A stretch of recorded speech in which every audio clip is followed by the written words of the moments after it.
There's nobody in the waiting room. Yeah. Uh, so Prashant, yesterday I was telling you that Rousseau's rationalism is different from that of the English philosophers, and also from that of the original, the first Enlightenment thinkers, because these are people who either believe in the fact that they can uh, control nature, or they think that they can control society, they can control everything, and later uh, traditions of uh, Anglophone world are like the utilitarianism, where you will say things will be made or laws will be made based upon the utility principle. But before we go there, uh, I would like to tell you that we'll go into the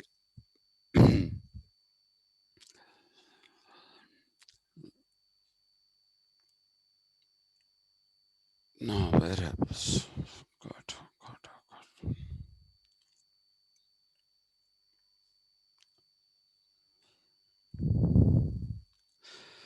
Yeah, the social contract in Rousseau is completely different from the social contract of the preceding social contractualists like Hobbes and Locke.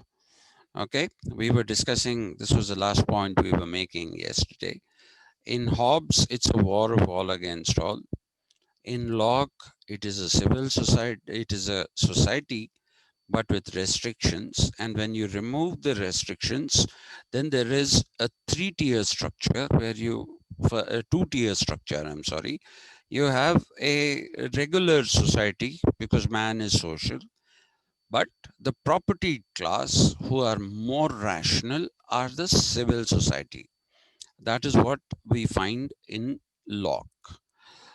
And he says that the social contract is something that is only to be entered into by these people who are called members of civil society. Not everybody can enter the social contract with the sovereign. Okay, only the members of the property class, the members of the civil society, only those can enter into a social contract. Uh, the social contract in Rousseau is not so easy to understand. Okay, uh, that is because of the fact that Rousseau offers to everything. Rousseau offers two solutions, and if these solutions were consistent with each other, then it would have been all right. Okay, but the problem is he offers solutions that represent two different ends of the spectrum. If you take this as a spectrum, if this is full freedom and if this is no freedom, he will say you can have a social contract with full freedom here or with no freedom here. Okay. So, and he is the one who gives the proper definition of democracy in the modern world. Please remember, in the Lockean system, everything is limited. Limited government, limited powers to the sovereign, and similarly, even democracy is limited only to the property class. So therefore, that is not full democracy. But in Rousseau, you find these two extremes: complete democracy or no democracy. That is one of the big challenges we have in understanding Rousseau. Okay, that is the thing that we need to remember. Now, Rousseau, for some reason, revels in presenting these opposites. And his social contract is what he calls the general will. He calls it the general will. Now, this general will can be reached in two different ways. Before we go to that, let's go back to his state of nature. Rousseau says that people in the state of nature are maybe savages, as in not very civilized, or probably completely uncivilized. But he says they are noble. They are noble because they believe in sharing. Okay, they believe in sharing, and that's why he calls them noble. He says the way people live their lives in the state, and his state of nature can be taken as a chronological state of nature. Unlike Hobbes and Locke's state of nature, which is an experimental kind of a thing, and therefore a logical state, here in his case, it can be taken as a chronological state. Now, Rousseau believed, why is he saying that the people in the state of nature are noble, even though they are not very civilized? Savage is not those people who go murdering and all. That's not what he means. Savages as uncivilized people. Okay. And it's actually the French word for that is sauvage. In English, savage means somebody who's brutal and all that. In French, sauvage does not show brutality. It does not show brutality. It only shows the relative lack of civilization. That's how you have to understand that. Okay. And the word came into English from French. Sauvage became savage in English. Okay. And its meaning also changed with time in English. Now, what you have to remember is that in the state of nature, which is a chronological state of nature, the people might be uncivilized, in that sense, savage or savage, but they are noble. They are noble because they believe in collective living. There's no individualism in Rousseau. In the state of nature in Hobbes, it's individual, where he says individuals sprout like mushrooms from the ground. Okay. And even in Locke, it is individuals who are more rational. All individuals have rationality. They are equal to that extent, but some people have greater amount of rationality than others.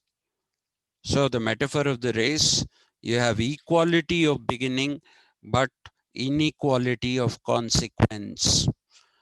Those who can run faster than others win the race. Those who cannot run as fast as the others don't win the race. So he's saying all equalities are natural. It's though you're all endowed with this faculty of rationality, it does not mean that you're all equally rational. Those who are more rational will have greater property. That is the equation that we find in Locke. And that is also individualism. For him, society is an aggregation of individuals, not for Rousseau. Rousseau takes an organic view of society, which means that the entire society of human beings is like an organism.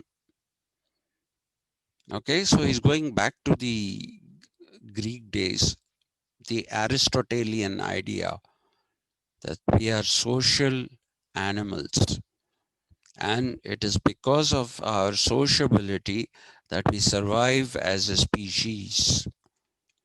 And therefore, he says the savage is uncivilized but noble, because he is somebody who understands the importance of species being of the humankind. This will be a point that you have to keep in mind, because I'll return to it very soon. Now, Rousseau believed that all people by nature are good. This is another very, very important thing to remember. Okay? He says, by nature, all people, by nature, all people are good. And that is why they share. And that is why even the uncivilized savage is noble, because of the inherent or internal good that exists in them. And for him, bad qualities creep into the human beings due to what people have called the progress of human civilization. With the progress of human civilization, you have bad qualities coming in. What are these bad qualities? The self becoming very important. The self becomes extremely important. Okay? And you will do everything for yourself, not for the species, not for the community. You don't do anything like that. And so the progress of human civilization brings a bad thing. So that's why I told you yesterday, Rousseau's idea of history being linear has two sides to it. One is that it is linear, maybe one side of it is like a coin. One side is a good side, the other side is the bad side. Good and bad coexist in Rousseau. So while we are making progress at one level, we are also inculcating bad qualities at another level. That is what Rousseau basically is trying to tell us. And it is in that context, he says that human beings are born free. Okay, human beings are born free, but are fettered, or fetters are nothing but chains, or chains but live in chains later on due to the civilizational processes. Let me quote my favorite musician. Okay, he wrote a wonderful song, and there is great irony in it. Okay, the song is called Broken Bones. I'll give you the lyrics. Try to understand it. It goes like this. Sometimes I stare at the night sky. I see them stars billions of light years away. It makes me feel small, like a bug on a wall. But who gives a damn anyway? When World War II was over, when World War II was over, the slate was never wiped clean. We could have picked up those broken bones. we could have been free. But we chose to go with abundance. We chose the American dream. And oh, liberty, oh, Mistress Liberty, sorry, oh, Mistress Liberty, how we have abandoned thee. Liberty is freedom. We have abandoned thee. We have abandoned you. Then he goes on. You could have been born in Shreveport. Shreveport is a place in America. Or you could have been born in Tehran. It really doesn't matter where one is born because babies mean no harm. We have to be taught. We have to be taught. What is that?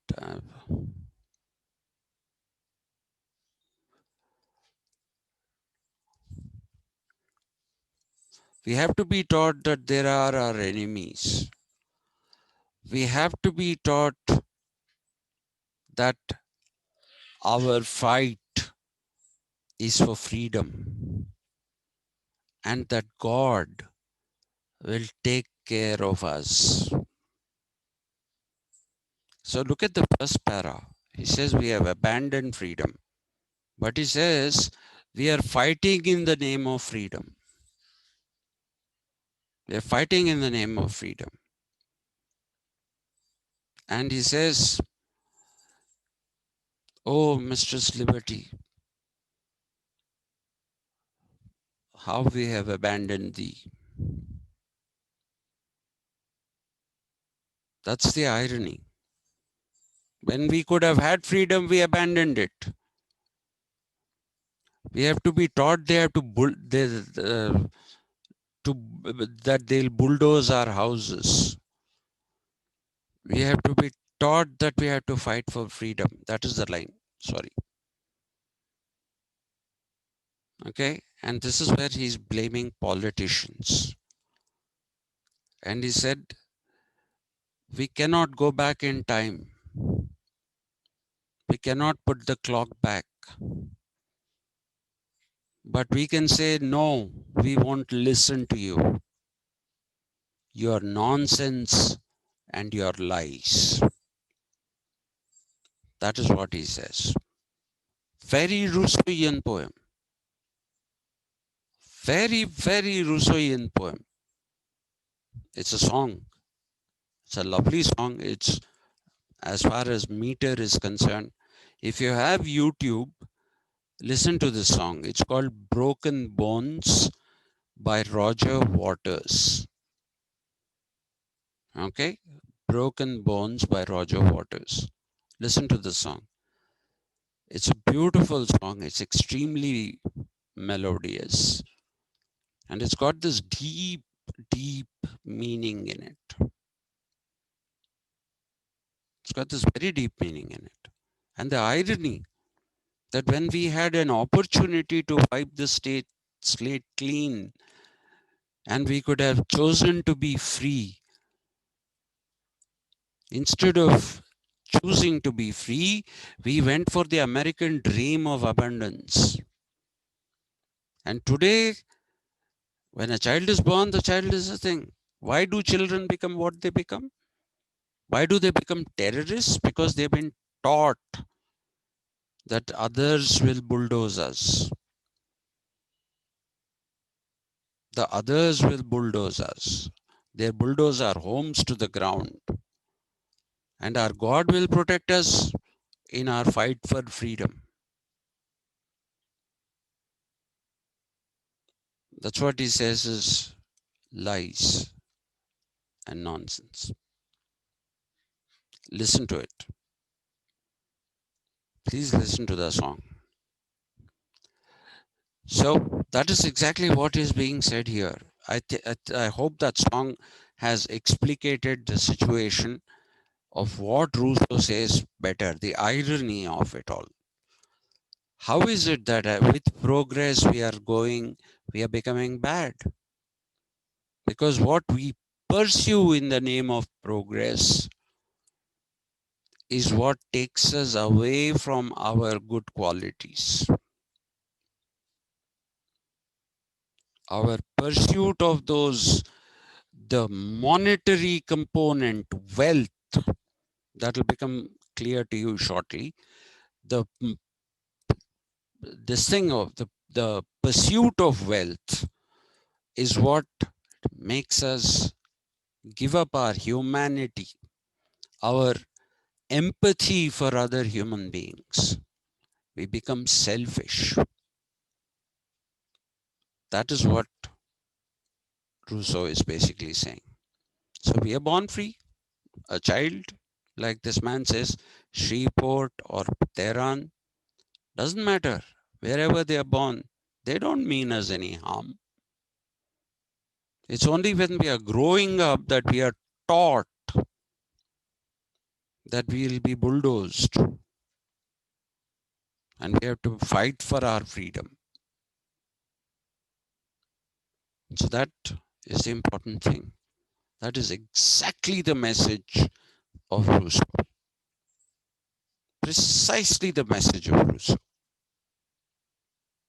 So that is why we are fettered in chains. We can't break out of that thought. There is another saying, the othering of some people is the birth of fascism. If you want to create a fasce, F-A-C-H-E, which is a bundle of sticks put together, then you have to find somebody against whom you have to do this. So you have to find the other. Constantly have to find the other. Hindutva, Muslims are the other. Our war is with Muslims. I've lived with Muslims. Some of my best friends are Muslims. My neighbor who helped us in myriad ways is a Muslim. Was a Muslim. He passed away. Good man. But we want to make others out of the Muslims. And we want to create Hindutva, fasce of Hindu forces. Look at the service industry, like hospitals. Who is doing all the dirty jobs there? The nurses, the ayahs, they are all Christians. They have that service ethic. They don't say we'll do this only to Christians. Mother Teresa came from Romania and she said, I cannot do anything great to change your lives, but I can give you dignity in your death and in the last few years of your existence. That is what she said to the people of Calcutta. So there is a service. How are the others? She didn't only pick up people who were Christians. She served everyone. She served everyone. I was a member of the YMCA for a very, very long time. I was in their literary clubs, in a number of their clubs that they had. I took part in a number of activities. When there was an earthquake in Latur and all, we went there to help the people. They didn't help only Christians. They helped every single person. They raised donations not just from Christians. They raised from other people. So why are they others? So the othering is a bad thing because that creates fascism.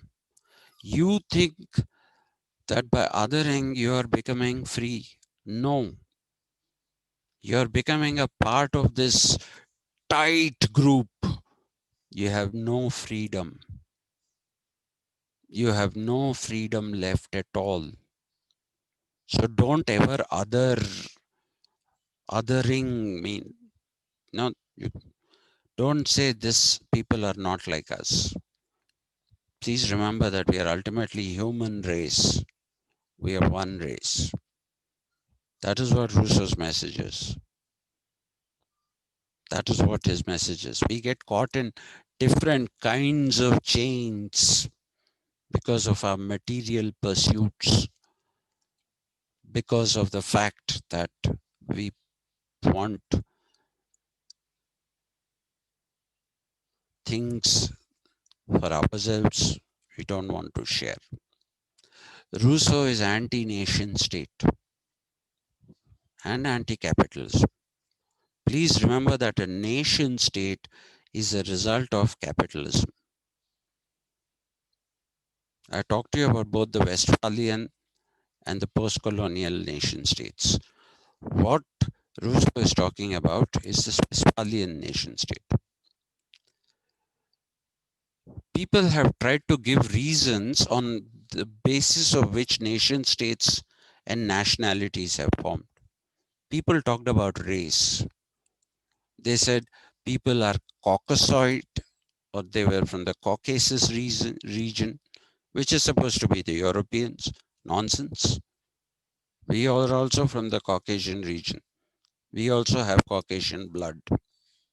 Then they said Mongoloid, which is all the Southeast Asian countries, East Asian countries, China, and Polynesia, and even people in Hawaii, and the original natives of the American continents. These are called Mongoloids. And then the third division they made is Negroid, which is the black people, people from Africa.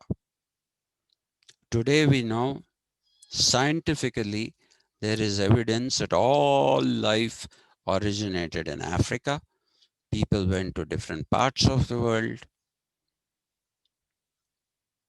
and the reason why skin color differs is a result of evolution, keeping in view the climatic conditions and all those kind of things.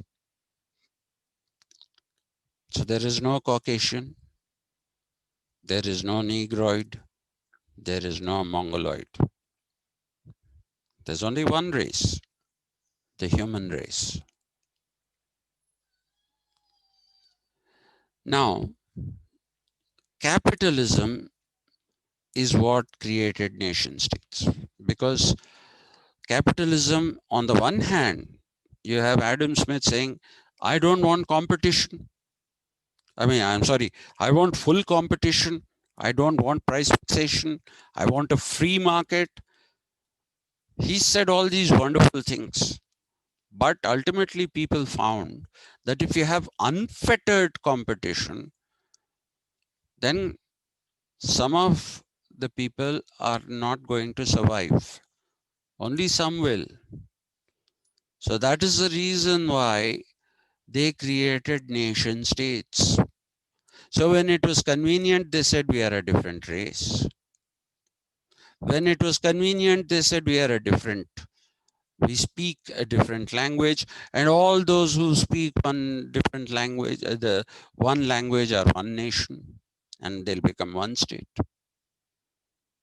Then they said one culture.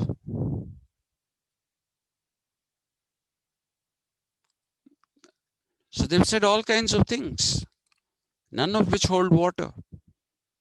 Race, like I said, all this Caucasoid or Mongoloid, if it is Mongoloid, then all Mongoloid people should be, let's for a moment take Mongoloid.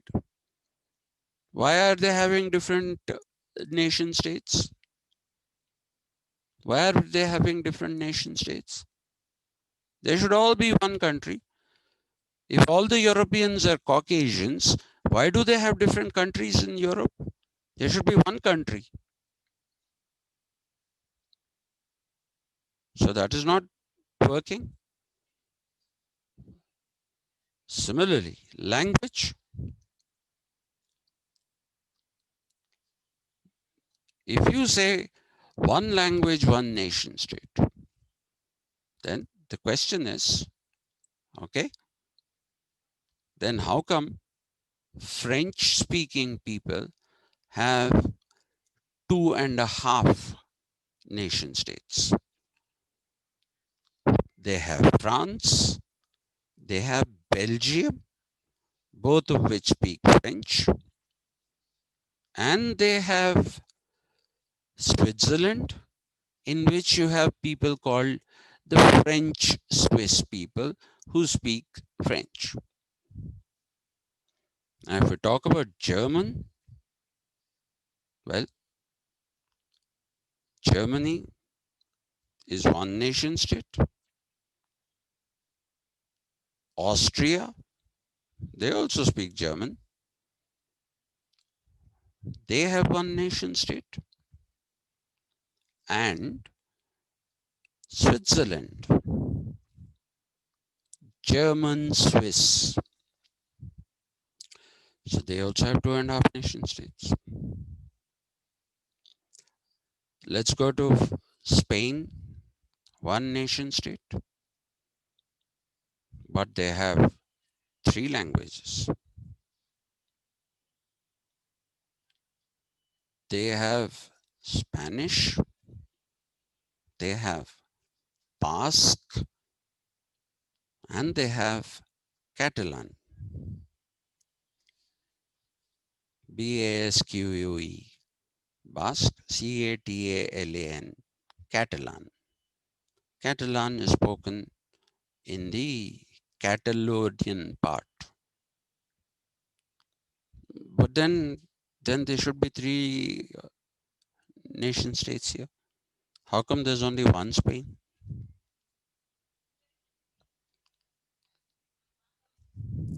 So how? I'm talking about the Westphalian states. I'm not talking about the post-colonial states. Even in the formation of the Westphalian states, it is capitalism and this two-facedness of capitalism. On the one hand, it is saying free market, free everything. No competition. On the other hand, it wants to restrict competition.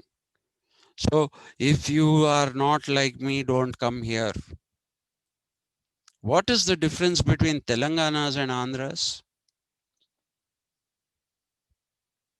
Just because we speak different with different accents, is that the reason to divide the state? The state was divided because the traditional powers of the Hyderabad state, my friend was trying to tell me Hyderabad was a part of Telangana. I told him, no, Telangana was a small part of the composite Hyderabad state, which had Marathwada, Aurangabad, Bidar, Bijapur, Gulbarga. Since when did Hyderabad become Telangana? Hyderabad was bigger than Telangana. The Hyderabad state under the Nizam, it was bigger than Telangana. Even the Sarkar districts, Sarkar, Nizam Sarkar, they were ceded for the sake of the fact that he needed a port. So what is today the Krishna district and the Guntur district were a part of the Hyderabad state. Why? Because the Reddys here lost power. They wanted their power back. That is why they divided the state. There is no other rationale. Show me what difference there is between then and now, when it was undivided Andhra Pradesh, what happened and what is happening now? Is there a difference? Are locals getting jobs? Go to high-tech city. All the jobs are taken by people from Calcutta, from Madras, from Bombay, from Delhi. There are no Telangana people are unemployable. So none of them have jobs. So don't other anyone ever. That is the message that Rousseau gives. That is part of capitalism. It wants power, it wants wealth. And a nation state is an offshoot of capitalism. And that's why he's against a nation state. Rousseau talks about a triad, 3 levels, a triad. The first level is a family, the second level is bourgeois civil society, and the third is the state.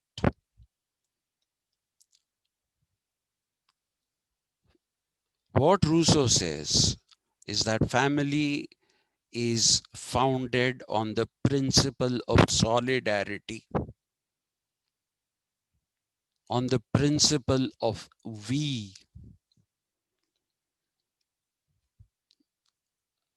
When this class gets cut, I will put a link again. Don't forget, please join. I want to finish Rousseau today. So, will you say, my father bought a car? Will you say that? Or will you say, my father has a TV? You'll say, we have a car, we have a TV. We say we when we talk about the family. We don't say I. We don't say that. But alienation occurs at the level of what Rousseau calls the bourgeois civil society. Bourgeois is the capitalist. It's a historical class that emerged from between in feudalism when it died. This is a word that was borrowed from Rousseau by Marx. This is a historical middle class in the sense that it is neither the peasant nor is it the aristocrat. It emerged from in between the two. Mercantilist capitalism emerged from there. So he calls it the bourgeois civil society. And he says the feeling of solidarity that is there in family is lost in the bourgeois civil society. Why? Because there is individualism.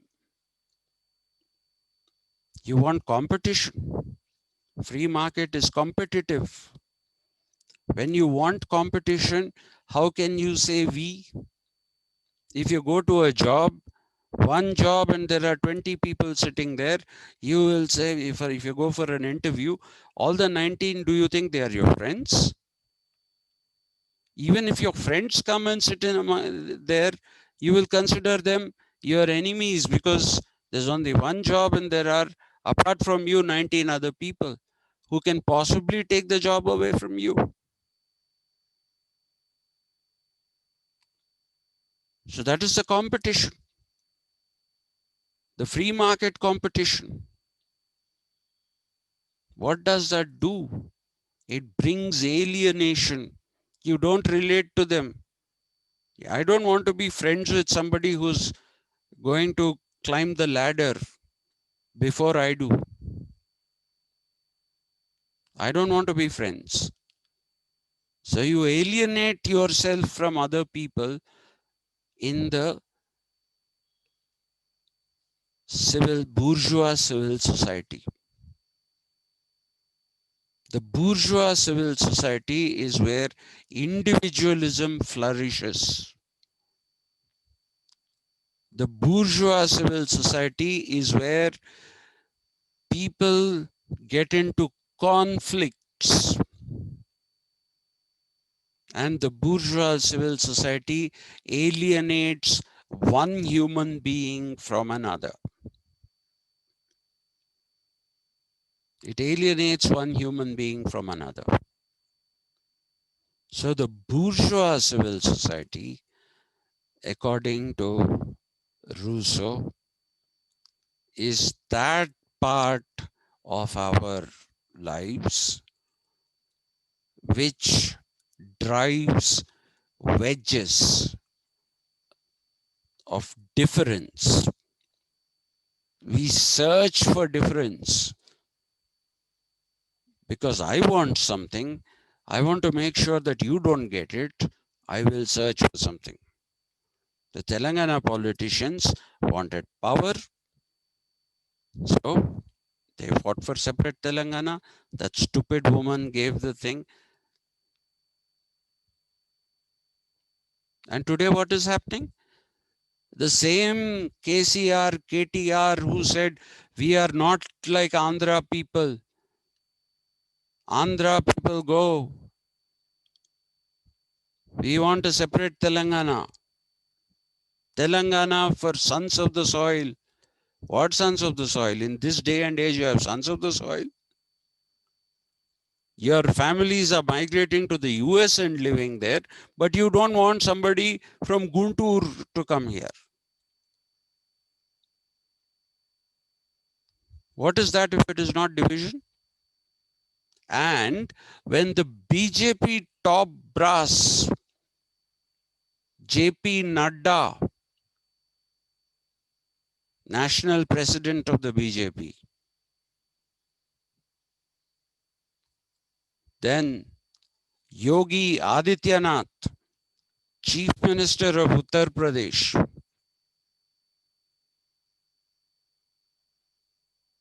Amit Shah, union home minister,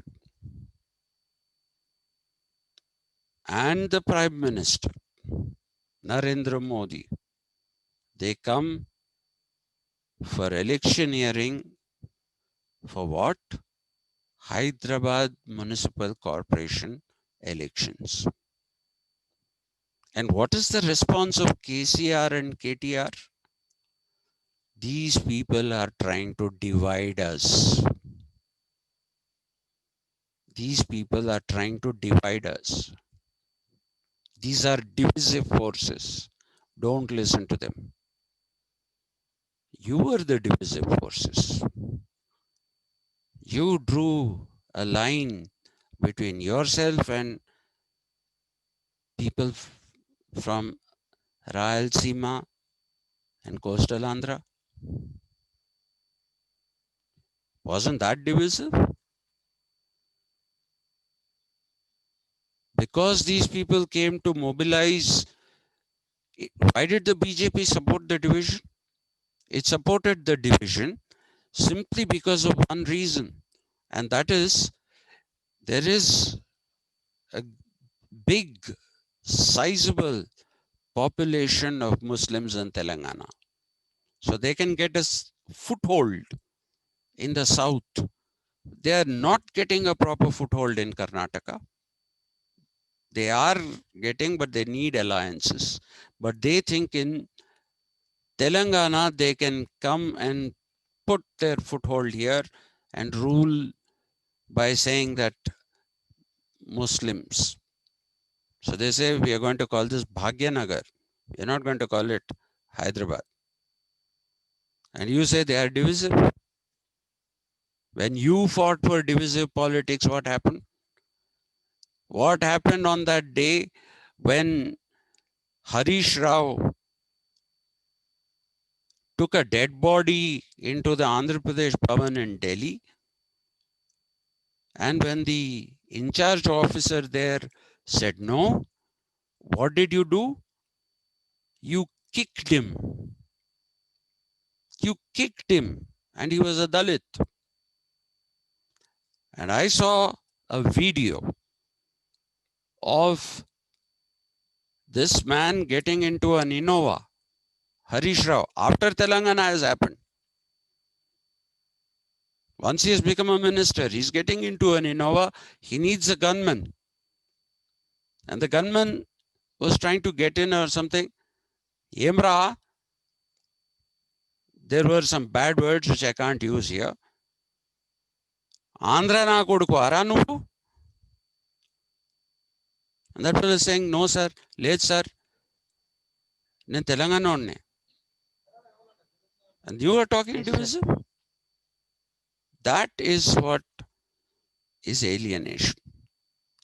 So this is less than a minute. I will stop here. What you must understand is when in your bourgeois civil society, people don't talk about we. They talk about I or me. There is no we. That is why this is alienation. I'm going to put a link. Quickly join the link. I'll finish it today. Okay. Is that fine? Yes, sir. Thank you.